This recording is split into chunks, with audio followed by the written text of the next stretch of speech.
Bonjour les graphes, ravi de vous retrouver pour cette nouvelle vidéo. C'est un petit peu chaud, mais je vous laisse pas en plan quand même pour cette revue Bitcoin. De toute façon, il s'est pas passé, enfin si, il s'est passé beaucoup de choses, mais globalement, je veux dire par rapport à ce qu'on avait déjà dit la semaine dernière, tout simplement, on a cassé par le bas. Donc, c'est-à-dire la semaine dernière, on avait validé le fait que le Bitcoin ne jouait pas un rôle de couverture, tout comme l'or quand les marchés paniquent, puisqu'il y a des appels de marge, et que pour renflouer les caisses, on est obligé d'aller vendre même ce qui potentiellement marche, même là où on est potentiellement en gain. Et donc du coup, on a vu des ventes sur l'or, et sur le Bitcoin également, on a vu pas mal de ventes. Donc on n'a pas fait dans le détail, hein. Déjà ici on avait la congestion qui se mettait en place.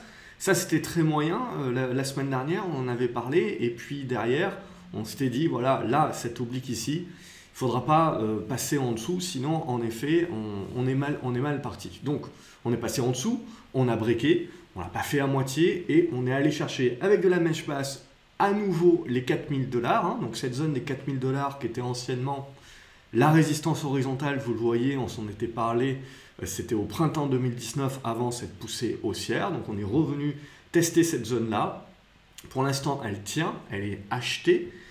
On a également cette oblique ici qui a l'air de faire sens pour l'instant et qui a l'air de tenir, qui est aux alentours des 4600 $ et qui aujourd'hui, une nouvelle fois, on voit, on est venu faire une mèche basse également. On valide encore donc qu'il y a des acheteurs sur cette zone-là. Voilà. D'un point de vue purement moindre risque, mode investisseur, voilà, c'est exactement comme sur les actions, ce que je vous dis dans les vidéos actions, c'est une question de profil actuellement. Donc soit on a une volonté en effet d'acheter cette zone-là parce que c'est une zone de soutien majeur et qu'on considère que c'est un prix intéressant à long terme, soit, mais graphiquement parlant, il n'y a rien et donc dorénavant, voilà, maintenant on est en mode attente pour la majorité des personnes qui veulent faire du moindre risque. Et pour faire du moindre risque, maintenant l'idée c'est de se dire, ok, il peut y avoir des rebonds, ça va intéresser les court-termistes, qui vont potentiellement bloquer, on voit 6600 $, 7000 $, ça devient deux gros morceaux de résistance. Et derrière, ce qu'on va attendre, c'est à nouveau de l'observation, de la construction, de la congestion, et une sortie haussière de cette congestion. Et ça nous donnera le signal. Donc globalement, c'était exactement la même chose. Ici, on a vu la congestion et c'est là qu'on s'était dit, ça y est, on peut commencer à acheter le Bitcoin. Et dorénavant, là maintenant, on est dans la même expectative, c'est-à-dire d'attendre de la construction. Donc si on a un profil tout à fait moindre risque. Donc au niveau du Bitcoin euro, hein, c'est exactement la même chose. Hein. Donc on a cassé le support dont on avait pu parler, donc ça c'est fait clairement, donc tout est à refaire et on est venu chercher, vous voyez, comme sur le Bitcoin dollar, pas de surprise, l'ancien niveau, là en l'occurrence, donc c'est en euros, c'est en 3600 € qui avait servi de soutien. Donc ce niveau-là, il est important, bien entendu, si vous cassez ce niveau-là, je ne l'ai pas forcément dit sur le Bitcoin dollar, mais c'est la même chose évidemment si on venait, alors là on voit on fait les mèches basses, donc ça peut permettre des rebonds techniques, etc. Ça peut être vu pareil comme une zone d'achat pour l'investisseur, on va dire, de long terme qui se dit c'est un bon niveau de prix. Pour le moindre risque, maintenant c'est caduc, on est en attente de la construction. Et surtout, ce qui va nous intéresser, voilà, c'est la tenue ou pas de ce niveau-là. Si on ne tient pas ce niveau-là, on va recommencer à parler de retournement baissier de la tendance sur le Bitcoin. Pour l'instant, donc, on voit l'importance, et on le constate de toute façon avec les mèches et les volumes, on voit donc l'importance qu'a ce niveau-là sur le Bitcoin, hein, vraiment en mode pivot. On va regarder maintenant les autres crypto-monnaies très rapidement, mais on va faire ça très rapide puisqu'on l'avait déjà dit la semaine dernière, hein, on avait quasiment la majorité de toutes les cryptos étaient en train de se retourner, on était en train de casser des niveaux qui remettaient en cause les hausses précédentes, on s'était dit, et on avait parlé justement un petit peu des modes dernier rempart, dernier pivot, et en dessous de ça, malheureusement, on cassait tout ce qu'on avait fait, tout était à refaire. Donc là, en l'occurrence, le BAT, on a tout cassé, tout est à refaire, on le voit, et puis on ne fait pas dans la démesure. On a fait justement un petit peu dans la démesure, on n'a pas fait à moitié. Et de la même façon, vous voyez, on est en train de revenir là sur des niveaux de soutien horizontaux majeurs, donc sur le BAT également et sur beaucoup de cryptos. Toujours la même idée pour moi, en tant que moindre risque, pour l'instant, on est à l'écart et on attendra une construction. Au niveau du Binance Coin par rapport au Bitcoin, lui aussi, il pivote. Rien à faire tant que vous ne dépassez pas cette oblique baissière ici. Au niveau du Bitcoin Cash, c'est exactement la même idée. On avait parlé de ce niveau des 300 $, et de ce niveau-là des 235-220 $. On a tout passé comme dans du beurre. On est venu chercher cette oblique ici. Donc celle-ci, faut la tenir. Si ça ne tient pas, c'est comme le reste. Là, pour l'instant, c'est du rebond pour moi. Le rebond peut être assez fort, hein. Attention, il peut être au prorata de la baisse, donc ça peut toujours intéresser en effet des traders.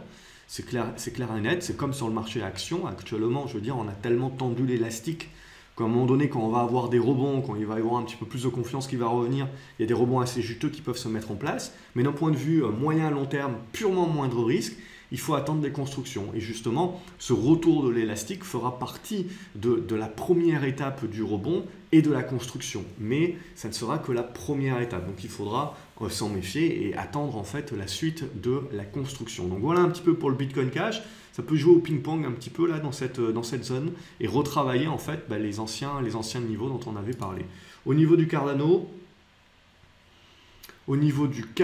c'est pareil, hein, tout est à refaire, c'est terminé. Donc là aussi, potentiellement, c'est de l'oblique, etc. On verra plus tard comment ça construit. Mais là aussi, vous le voyez, depuis qu'on a cassé cette zone des 370, là pour moi, voilà, il faut attendre la construction. Mis à part faire du rebond technique de court terme, plus grand chose à se mettre sous la dent. Même chose sur le Cosmos. Pour moi, voilà, on ne va même pas parler des niveaux, il y a peut-être du rebond technique à faire, etc. Mais pour moi, c'est de la construction dorénavant. Il va falloir que ça zigzague, que ça construise et on verra plus tard. Sinon, pour moi, là, il n'y a rien à se mettre sous la dent. Au niveau du Dash, c'est la même chose. On est revenu sur des anciens plus bas qui peuvent servir voilà, de rebond. On voit qu'il y a des mèches basses qui sont en train de s'effectuer, etc. Mais de la même manière, pour moi, là, maintenant, mon pivot, il est à 75 $. Hein. Tant qu'on va graviter en dessous, c'est l'attente de la construction d'une figure. Au niveau de EOS, exactement la même chose. Hein. Bon, il y avait une épaule, tête, épaule, pour celles et ceux qui apprécient ce genre de figure. De toute manière, de toute façon, ça revient au même. À partir du moment où on trace le support, c'est cassé. Il y avait le dernier Schmilblick ici, c'est cassé aussi. Maintenant, voilà, c'est terminé. Il y a certainement une oblique à tracer dans le coin. On revient sur les plus bas de 2018. Bref, pour moi, de la même manière, sous les 2,80 $, c'est que pour du trading. Et on attend la construction d'une figure pour éventuellement y revenir, mais ça risque de prendre du temps. Au niveau d'Ethereum, c'est la même chose, sous les 150 $ pour moi. Au niveau d'Ethereum classique, là aussi, c'est la même chose, sous les 5,70 $. Il faut attendre de la construction. Dorénavant, on a tout cassé, donc tout est à refaire. Horizon, exactement la même chose. Pour moi, là, il y a un bon niveau qui est aux alentours des 7,30 $. Alors oui, ça peut rebondir, mais derrière, ça demandera à construire. C'est cette construction-là qui va vraiment nous intéresser en pur moindre risque. Hein. On ne cherche pas à se lancer comme ça aussi facilement. Là, une petite idée d'oblique éventuellement sur l'IOTA. Mais de la même manière, hein, je veux dire, on est passé en dessous des anciens plus bas. Donc on laisse faire pour le moment. Là, ça peut faire des rebonds techniques, mais on le voit très rapidement. On va avoir une belle oblique qui va se mettre en place. Et là, du coup, peut-être une congestion. On verra. Ça sort par le bas, c'est caduc. Ça sort par le haut, éventuellement. On pourra à nouveau commencer à parler d'une configuration de retournement moyen terme. Et il faudra voir comment ça va congestionner. Bref, c'est toujours la même chose. Hein. Litecoin. C'est exactement la même idée, une petite oblique qui permet peut-être de rebondir, mais on a cassé tout simplement la dynamique dorénavant, donc il faudra reconstruire tout ça. Au niveau du Monero, c'est exactement la même chose. Hein. On voit, c'est à peu près tout le monde. Hein. On revient sur les anciennes obliques qui avaient bien supporté les cours dans des figures de congestion, vous le voyez, et la figure de congestion peut durer assez longtemps, et puis derrière, poum, ça part. Et là, c'est exactement la même chose. Donc là, on arrive sur ce niveau-là. Il faudra voir avec les rebonds intermédiaires comment ça va congestionner. Et c'est ça qui nous permettra derrière de pouvoir rentrer au moment opportun. Et là, voilà, comme pour Neo, ce n'est pas le moment opportun. À nouveau, c'est terminé dorénavant. On a cassé les niveaux pivots en dessous desquels on a rendu caduque l'ancienne poussée, tout simplement. Même chose sur Nano. Là, vous voyez, il y a eu le breakout, le pullback, pouf.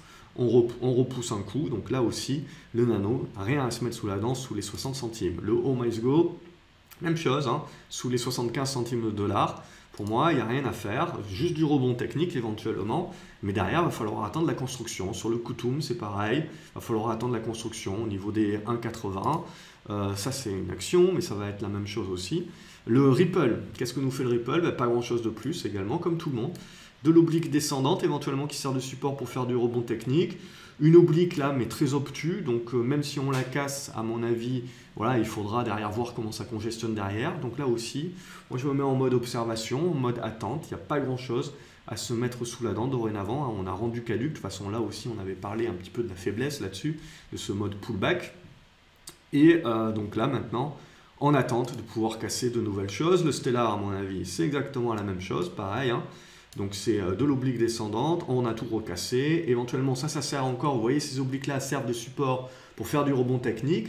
Ce rebond technique, il faudra derrière qu'ils construisent pour qu'on puisse se dire, il y a peut-être un petit quelque chose qu'on est en train de mettre en place à plus moyen terme.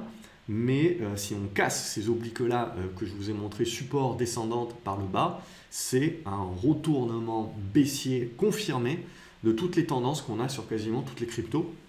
Donc là, bien évidemment, ça sera moins jojo et ça demandera beaucoup plus d'attente, bien entendu. Même Tezos, hein, on le voit, n'a pas réussi à tenir cette zone des 2 $. Revient ici sur une zone des 1 $ qui a l'air d'être ici, cette oblique-là. Hein. Donc c'est assez technique, on voit, hein, ça a très bien collé. Donc je dirais, voilà, cette zone des 1 $ a l'air d'être vraiment bon support, donc pas les 2 $. Alors après, ça permet de faire des rebonds à 2 $, c'est quand même pas, pour un trader, c'est quand même pas mal. Mais toujours est-il, maintenant, tant qu'on va rester en dessous des 2 $, hein, en clôture, ça va être compliqué, puisque là, on a quand même pas mal réintégré l'ancienne figure. Donc après, grosse méfiance, évidemment, si on casse les 1 $. Là encore, on a un support qui permet de jouer les rebonds techniques. Il faudra voir comment ça construit, mais le jour où on casse les 1 $, tout est terminé. On passera à la suite. Tronix aussi, il n'y a rien pour moi, hein, sous les 14 cents. Waves aussi, c'est un peu comme Tezos. Alors, elle a tout cassé, donc en dessous des 1 $ aussi, c'est très moyen. Bon, elle est encore en au-dessus de ses anciens plus bas, mais là aussi, on a tout retourné un petit peu à la baisse. Donc, pareillement, hein, de toute façon, vous le voyez sur les indicateurs, on est bien passé bien rouge depuis déjà plusieurs jours. Donc, pareillement, c'est du trading de court terme ou à moyen long terme, pour moi, on attend les constructions et le Zcash. Exactement la même chose, pas de changement. Là aussi, on peut tracer l'oblique descendante. Hein, on voit que ça colle plutôt pas mal. Hein. Donc voilà un petit peu. Voilà un petit peu pour tout ce qu'on a sur les cryptos, vous le voyez. Donc on a cassé les niveaux pivots qui ont rendu caduques les hausses et les constructions de moyen terme, qui ont déclenché donc des signaux de vente. Signaux de vente qui nous font revenir sur les anciennes obliques descendantes des figures de congestion qui avaient cassé par le haut et qui nous avaient donné donc le mouvement haussier de ce début d'année.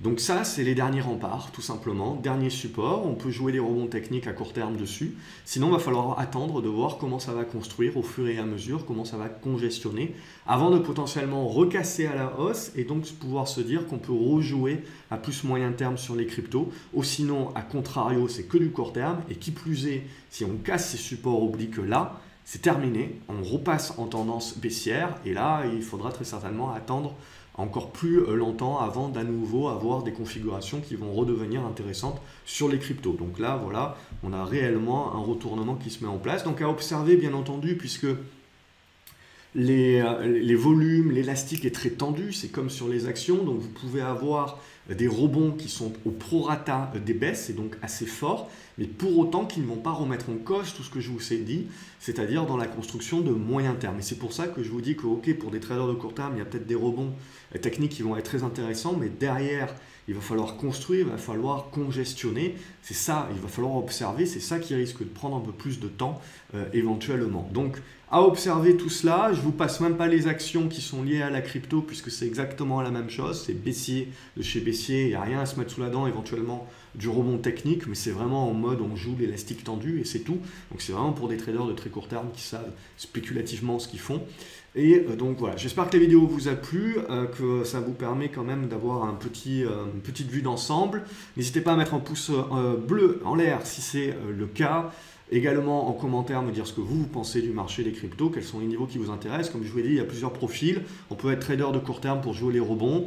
On peut être à la vente aussi, bien entendu. On peut être long terme à se dire j'achète des niveaux long terme pour plus tard d'un point de vue fondamental, ce que vous voulez, ou alors on est purement moins de risque, et là on est purement en attente tout simplement, d'attendre qu'on ait à nouveau des constructions qui nous permettent d'avoir des probabilités favorables pour jouer des trends un peu plus moyen terme. Excellente soirée à vous et je vous retrouve pour la prochaine vidéo sur graphceobourse.fr. N'oubliez pas de vous abonner à la chaîne, comme ça vous ne loupez rien. Je vous retrouve dans les commentaires. Excellente soirée à vous les graphes, salut.